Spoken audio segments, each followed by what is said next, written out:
This is the way certain companies think of a specific demographic of customers. Because One more time. Samaya, I want you to know that you've hurt other people in your journey for being selfish. I thought that's what you said. So homeboy is an example of skin folk but not a kin folk.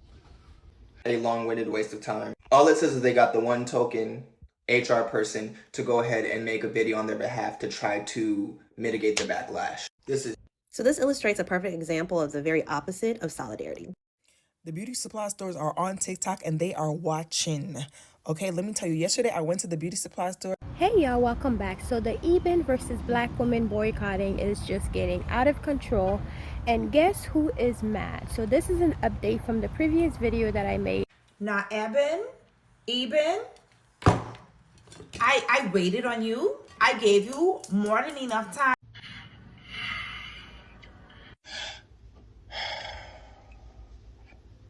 I wanted to comment on this viral video posted by Samaya about Ebin, New York. Oh, I thought we were doing like some breathing meditation. Go ahead. And I think it's important that the public knows the whole story, the truth. Okay, so some people may ask, how can you tell somebody else's truth? Samaya, I want you to know that you've hurt other people in your journey for being selfish. Say that one more time. Samaya, I want you to know that you've hurt other people in your journey for being selfish. I thought that's what you said. Do you think they told Rosa Parks the same thing? Antoine, I am the executive producer and director of the TV show Fashion. Okay, so some people may be a little bit confused. So you don't work for Ebin. That show was created by black people to put black and brown people on television to give them opportunity to be seen. And for that, we applaud you. As you know, throughout the season of filming, the prize changed to the winner of the show becoming the first ever face of Ebin. Okay, now some people may think that this response may be contractual. She reached out to Ebin because she wanted to become the face of the company. Well, to be honest, I thought she said marketing because that's what her degree is in. But I may be wrong.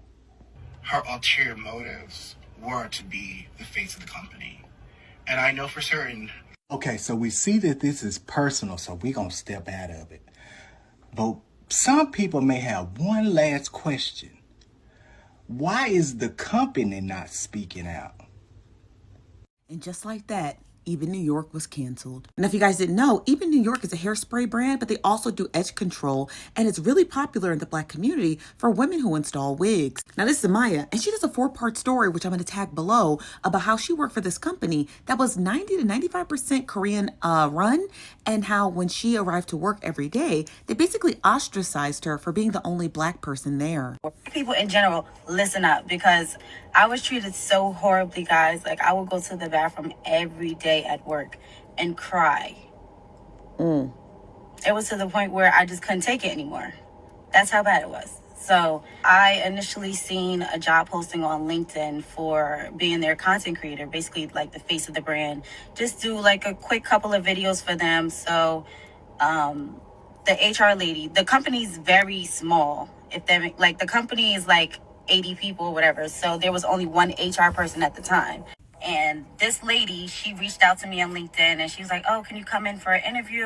Like, we would love to talk to you. Now, Samaya goes on to say that after she did an interview with HR, then she had got hired for the job, and then she posted her first video, which actually goes viral. And she stated that she was like looking at the video and she loved how viral it went. She was reading the comments, people were cracking up. And the video was in reference to something about SZA, but it was very resonating to the audience who saw the video. She then goes on to say that the next day when she got to the office, They were like kind of staring at her, and it was literally her second day at the office, and that's when the tables had turned. She did notice that they deleted the video, and she asked them why they deleted, and they stated to her there were negative comments, but it was only one comment that she stated that they had caught, where it stated that, "I hope this is a Black-owned company." Being that Ebin New York is a Korean-owned company, she's thinking maybe they didn't like that someone had made that reference, and that's why they deleted the video. Or also, too, because it was a sense of jealousy that they had been running their social media for all those years, and they couldn't even crack virality on their videos. But she comes in, a Black girl,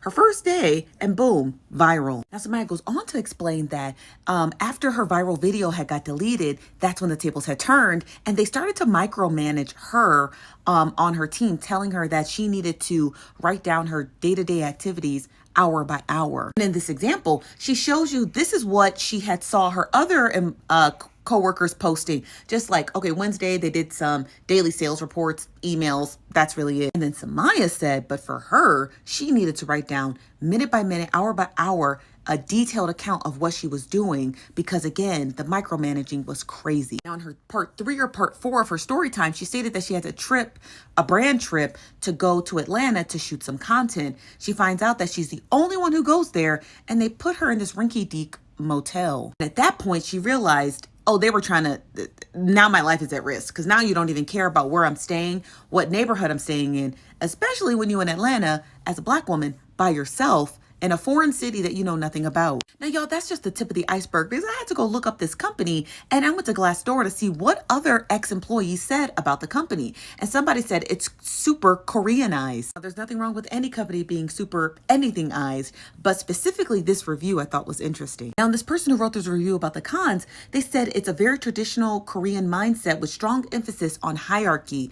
Will dump tons of work on you that changes every week, which kind of sounded like Samaya's video, which I think is hilarious, because in a portion of her video she stated that one time she had to like review somebody's resume even though she was on the marketing team. Keep that in mind. Now, this person on their anonymous review also wrote, too many product launches too soon without the ability to manage new incoming employees, unable to train properly due to overwhelming responsibilities and current managers and teams. The CEO is moody and unpredictable. Samaya has stated the same thing, that she always got this even flow, funny, that's the name of the company, but got this even flow response from the CEO, where sometimes she would talk to him and he would give her a response, and other times she would talk to him and he would basically disregard her. Very even flow. My Glassdoor review was so nasty that Ebin New York had responded themselves and stated that their legal team got involved, because I think that review was so detailed that they had to get the lawyers involved, basically saying that that person's comment was anti-sentiment and that they're an equal opportunity employer. Ebin, baby, stop. Now, that girl's 4-part series had now gone viral, but it got so bad that Ebin New York had to turn the comments off on their videos on TikTok, as well as turning their comments off on their Instagram page. Now, Ebin New York has not put out a statement in regards to her 4-part series, and I'm not entirely sure that they will. But if they do, I'm going to keep you guys posted.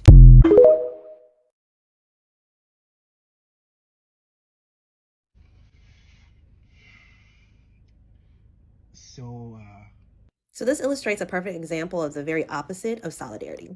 A note for baby organizers, whether it's labor within your own jobs, in the streets, or in your respective fields. When a person or a collective of people has brought up charges of harm against an entity, the first thing that you do, especially if you have also benefited from said entity, is to go to that person so that collectively y'all can strategize on ways to support each other and not have to find seats at the table, but build your own table. Black capitalism is not a route to freedom or liberation. And when people are supporting you, your brand, or your business, the integrity can't just be about the business itself. It also is very much impacted by the relationships that you build or burn in the process of trying to climb. And your bottom line cannot be the primary driving factor in wanting better for your community. And as a descendant of people who were capital, the hypocrisy is loud and clear. Story time of me working for Ebin New York as the only Black person in corporate. And that's why it's truly so important for us to come together in these spaces. Baby, they be out here marketing to us, selling to us, and they don't even like us for real. I've even had my own encounters where, they reaching out, they want to work with us, but because we couldn't agree, I'm getting called on my name, I'm getting called all kind of stuff. So girl, thank you so much for putting that video out. And if y'all are looking for a 100% black owned and operated edge control, you can check out Baskin Leather.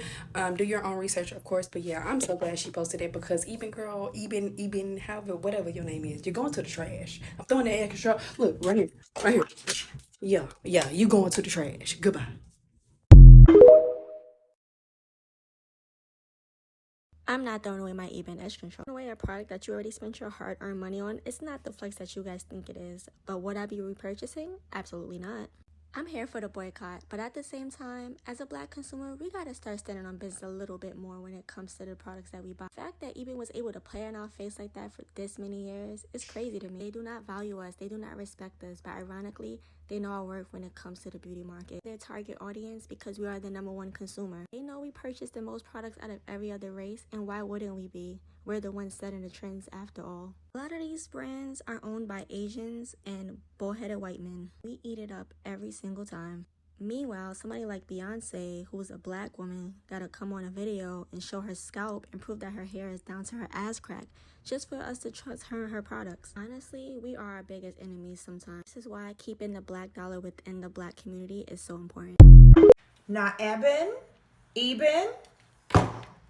I waited on you. I gave you more than enough time to clear this shit up, okay? That video then been viral for the past 3, going on probably 4 days or maybe even longer, and nobody came forward to talk about to clear this up. You're done. Because I would hate to believe, you know what? I don't want to believe that this company that is pretty much funded by black and brown melanated people you're racist towards. I can't believe it.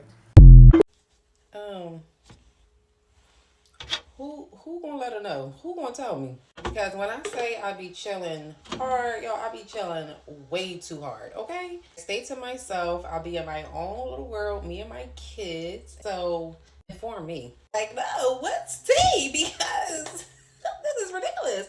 What happened with Ebin? Why am I not in a loop? Why don't I know this? What happened?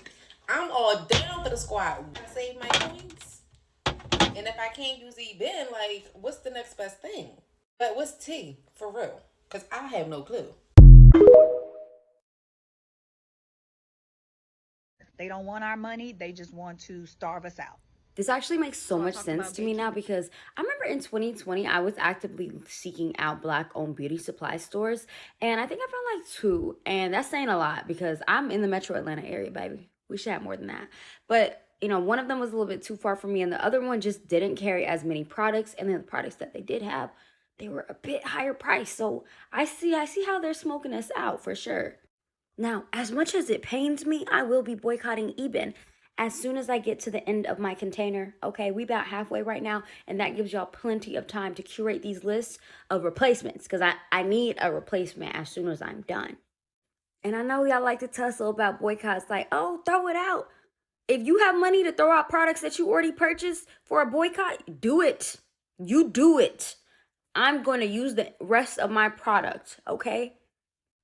And I don't think there's anything wrong with finishing the product that you already purchased as long as, you know, you're not like advertising it or anything like that. I'm not posting no videos about it. If people ask you about how you got your edges laid like that, lie. Say that you were born with these edges, okay?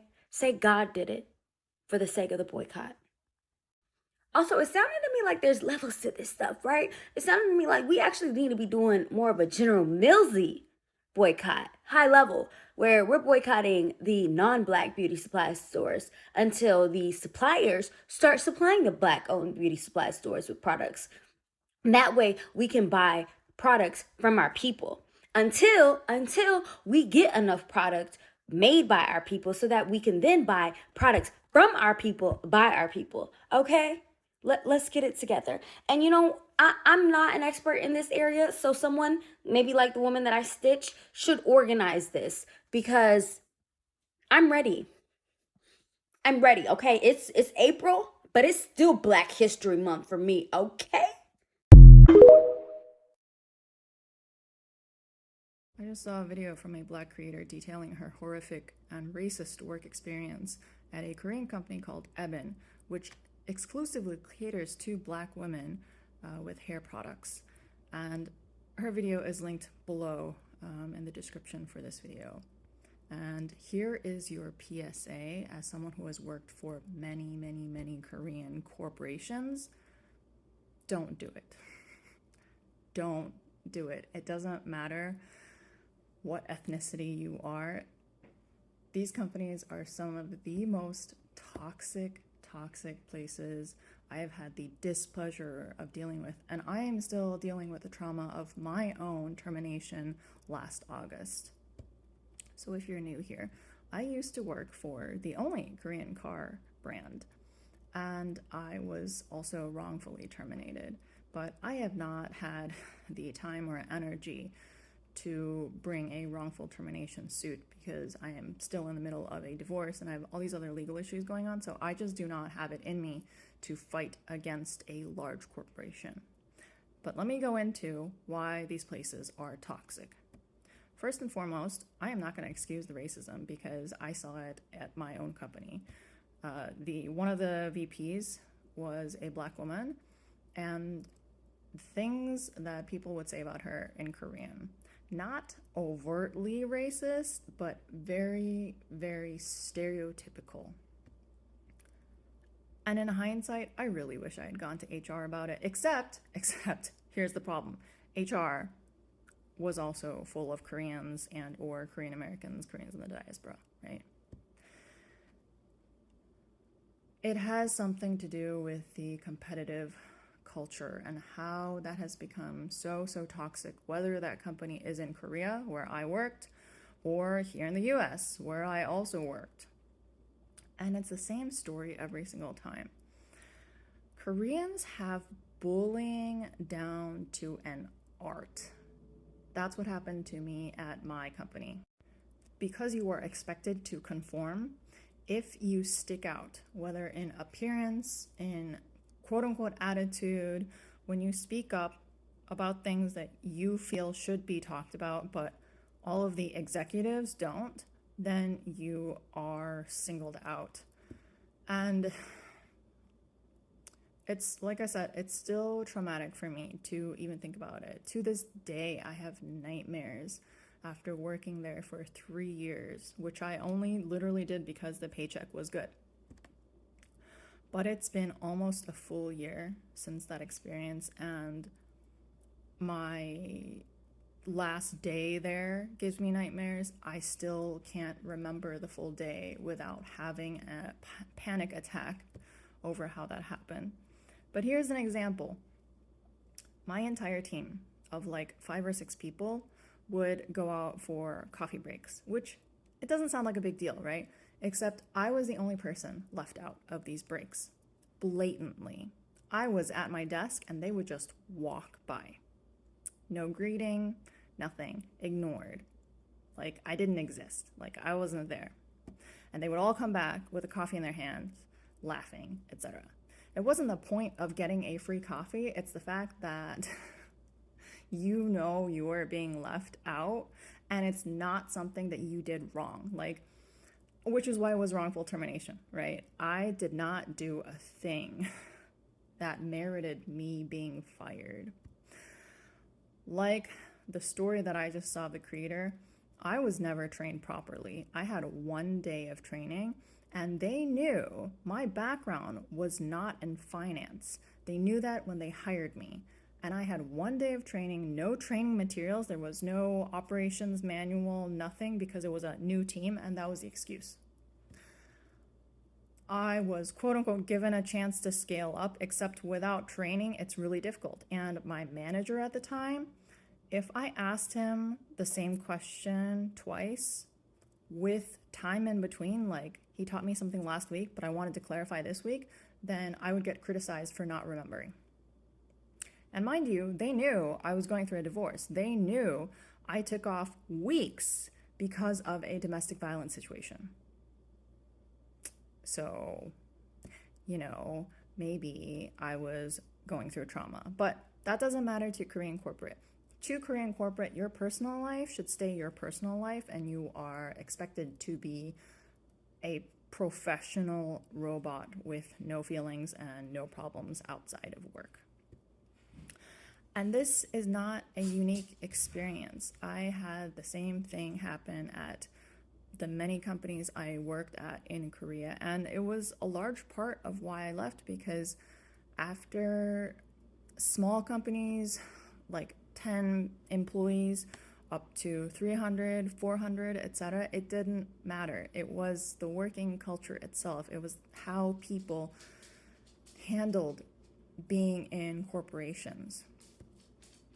And there's this pride in Koreans to work for big brands, right? Like Samsung and the company I shall not name that I used to work for. That's the only Korean car company out there.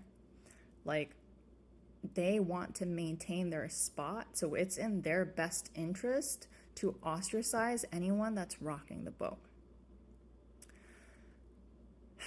So yeah, that was just a lot of verbal vomiting, and it's still really, really difficult to talk about it because I keep getting flashbacks to all the things they did to leave me out, to make me feel, well, it was to get me to quit, right? They wanted me to quit, but I wasn't going to do that, and it's put me in a bind ever since then because I've been unemployed, but that's neither here nor there.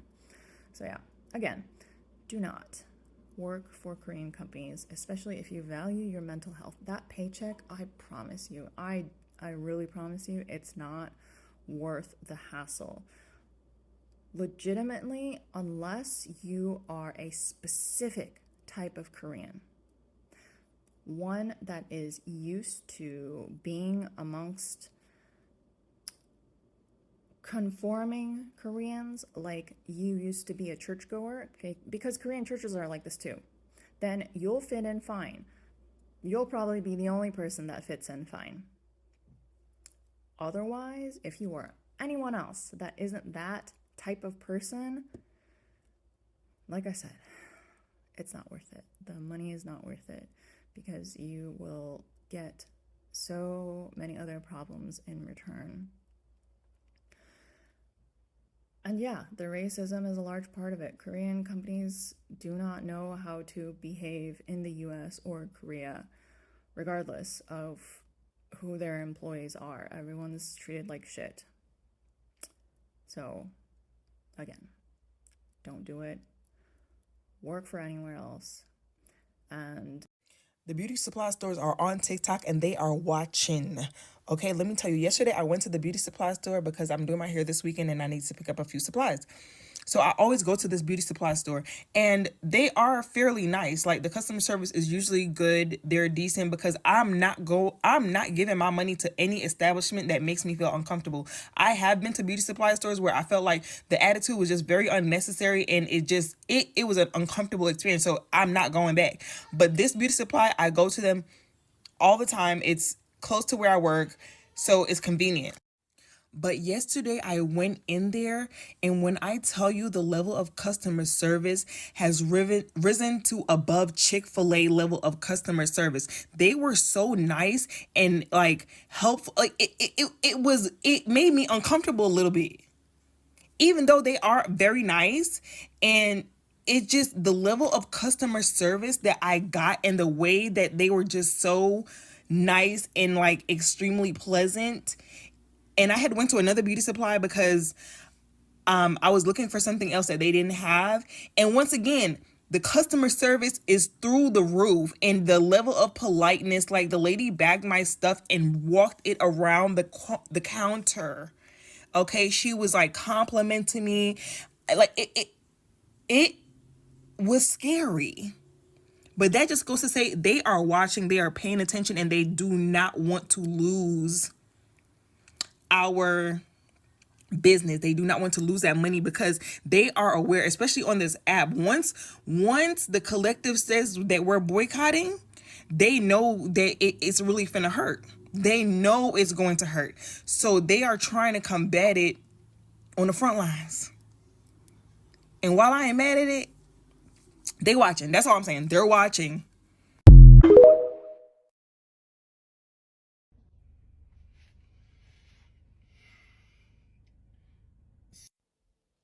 Nope, shut up. Shut up. Because your experience is different because you didn't work there. Any grown person with any form of work experience whatsoever knows that what you see on the outside could be night and day from what you see on the inside. So, with all due respect, this does not concern you. Okay, thanks. Bye. So, I wanted to comment. My question is, why did you feel the need to come and go against the sister as a black man? Like, something in me feels some kind of way about that, but they wonder why the community can't come together. You are siding with the allies. Were you working with her every day? Were you there feeling the emotions that she went through? There are other comments, reviews on this company that's stating the same thing. Why are you?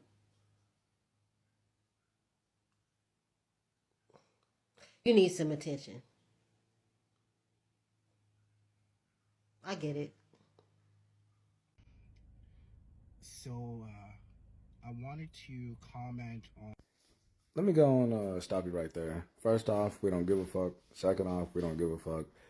Third of all, and most importantly, we don't give a fuck. Me, just like basically everybody else, we ain't even hear the shit you had to say. A black woman got on here with motherfucking receipts, not just hearsay, and told in excruciating detail how she was treated like fucking garbage for her entire duration of her employment. And yo black ass got on here and thought about me. I love my people to death, but sometimes I can't stand you motherfuckers, man. I swear. Like, it's always one of us, man. It's always one of us trying to discount another one's feelings. Just because that's not your motherfucking experience, Mr. Third Party, don't mean that was, just because you didn't have that same experience, because there's no way you could, because she was the only black person they've ever hired to work in the corporate side, like she said. So you wouldn't have even had anywhere near the experience because you were never in that place to begin with. Do fucking better, man. Do better. Because this shit right here, man, like, I expected this shit from a female, but not from, never mind. This is the way certain companies think of a specific demographic of customers. Because why would Ebin New York release this in a mailing list instead of releasing an official statement about what's going on social media? I mean, you have now multiple employees talking about the way that you treated them at your establishment, and you're not even addressing it directly. And this just proves the point that I'm always on here preaching how y'all need to be researching the companies that y'all buying from. Good morning, it's your girl Nina Austin. This is the Nina Austin channel, and what am I looking at? I'm looking at the man out here cutting the grass on the golf course. Y'all want to see? There you go. He throw that thing in a circle. Get it. But that ain't why we here. I be trying so hard, y'all, to mind my black ass business. I be trying, y'all. I really do. But I can't on this one. One, let me start here. I am retired, but I am still currently a licensed cosmetologist. Licensed cosmetologist in the state of California and in the state of Nevada. And if you don't know what a cosmetologist is, boom, punch the screen. I am a licensed hairdresser, beauty shop lady. I'm her. This argument about the boycott, children, come all the way up to the front of the screen. I can guarantee, let me see, I'm 53. I got my cosmetology license in 1995. And if I'm not mistaken, let me see, I graduated school in 1987. So from my knowledge on earth by itself, without Googling anything, I can guarantee that a certain collective of individuals from another country cornered the market of beauty products designed for us. Yes, I'm talking about all hair care products, hair extensions, certain types of makeup, and nail products. Because everything that we pride ourselves on, we are the innovators and we start everything. We are the trendsetters. We are the ones, and we are also the ones that are the consumers. That group of people from all those beautiful islands cornered the market, studied what we like and what we love, and even went so far as to develop what we want. Yeah, they developed some stuff. The big earrings. I mean, everything that is us. They sat somewhere, got money together, put things together, developed, redeveloped, designed, created all things relating to us. I don't know how they I don't know how they studied us, but they sure enough did it. And not only did they do it, they cornered the market. They built the buildings. They created all the manufacturing equipment, and they mass produced Kanekalon. That is the braiding hair. They also got hair donations from countries, namely India and China, for hair imports. And then China took the market. I can't tell y'all where all that hair coming from, but I can tell you, ain't too many people running around the China, the Korea, or anywhere else, the Brazil, all those Malaysia, all those different titles that we put on our hair extensions. Ain't nobody running around there bald headed. So you figure out where that hair coming from. And I'm going to go up and look up the dearly departed in the upper room that's running around scalped. Okay. So that's where it's coming from, y'all. Good morning, and wake up and pay attention. So in order to fully boycott a thing, you have to have another thing. The reason why the Montgomery boycotts and all the boycotts worked back then is because they owned things, or they were willing to sacrifice big. Those people walked, carpooled, if they had access to a big vehicle that can transport people. They worked it out, but they walked. So in order for us to even try to boycott, we're going to have to put down everything that we love. Because the majority of our Black-owned companies are not even fully Black-owned, because they still have to outsource to these other companies to get their products, to get all of the bases, to make the creams, the relaxers, all that stuff. It still has to be outsourced and bought at wholesale and then manufactured. Now, if we have a standalone manufacturing, a standalone store, a standalone hospital, a standalone bank, a standalone, that's all fully us, that's the list we need to be putting together. Because just like that company was EBIN, I'm not going to give them no shout out. Just like whatever they did and tripped out on us, they know that, going over to the next one, well, we'll just get something else. Unless we own it fully, we are still funding the machine. So y'all probably not going to listen to my message because I'm not a big creator. Y'all not going to listen to me because I'm not a celebrity. You're not even going to listen to me, and I'm a damn expert. I said I've been licensed since 1995.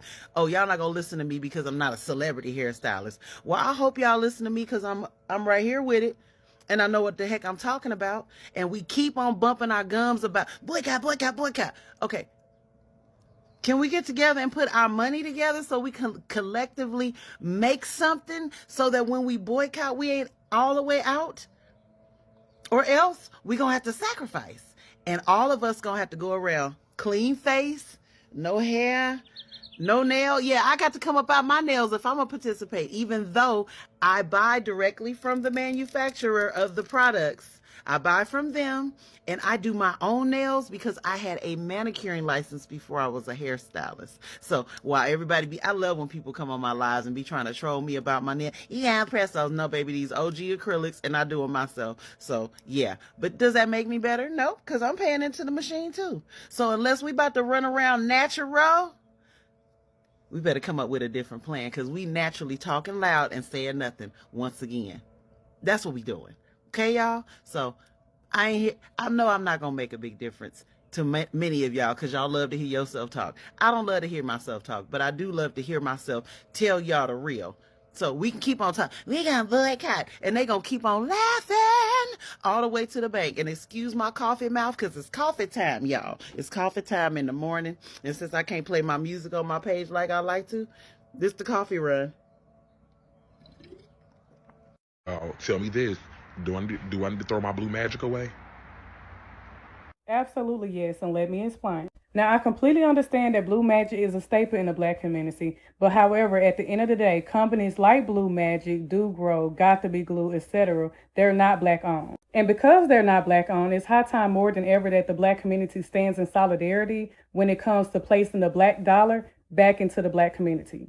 The hair products that are catered to us should be made by one of us. And 9 times out of 10, when we buy these non-Black owned hair products for our Black hair, we have to turn around and go to a non-Black owned hair or beauty supply store. And they don't even want us up in there. How many times as a Black person have you been followed around a hair store? And if you said once, that's too many times. So why stop there at boycotting Ebin products? We need to be boycotting all of these non-Black owned hair products, and especially these non-Black owned hair stores. Have you guys noticed, out of all communities and cultures, our men are usually the one that never stand behind us and support us? Well, you know what? I'm so over it, and I'm just like so done with it. And whenever people say, oh, you're always talking bad about Black men and da-da-da, now mind you, I don't talk bad about all Black men.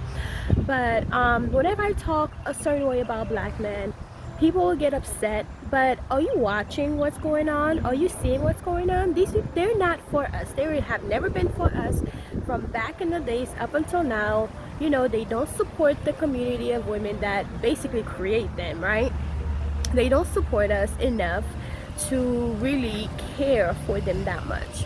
So not saying that I don't care for them, because obviously I have brothers, and thank goodness my family and we were raised properly, but a lot of them were not raised properly, and they don't know how to stand up for women and children like other cultures and other communities do. So until something change, my opinion is going to always be my opinion. They don't protect the Black women that, you know, in their community. They don't protect the children in their community, and they do not stand behind them when they're trying to do something good, you know. So my opinion is going to always be my opinion. But I hope you enjoyed the previous videos of all the people and all the updates about the Ebin New York. We're going to continue to support the Black women, or the Black women who are standing up and speaking out, because we are being sold things from different communities that don't even like us, and we are the main consumers of those communities, and they do not like us. And as I mentioned before, my family, I come from a family of like business women and all that, and my mom owns a huge beauty supply store. I mean, probably almost as big as this place, right? Her store is doing amazing, and in our community, in the area where her beauty supply store is, which is in Fort Pierce, Florida. So if you're ever in Fort Pierce, Florida, stop by Rose Beauty Supply and grab some stuff, and you know, let her know that I sent you, and she'll give you a good discount. But anyways, yeah, so she opened up the beauty supply store because we've always been mistreated in Asian supply stores, and so we decided we vowed not to ever go back to any of their stores again. So we ended up opening up our own, because what it says is if you need something, you have to create it yourself or do it yourself, or else it's never going to be good. So yeah, we decided we were going to create our own things that we needed, so we could be treated properly, so we could treat our own people properly, because we know Black people spend a lot of money in beauty industries. We spend a lot of money, so therefore we know it's a good business to be in, right?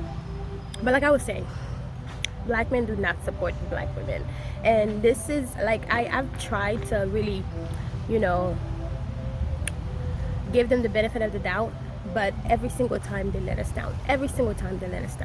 But anyways, I'll see you guys in the next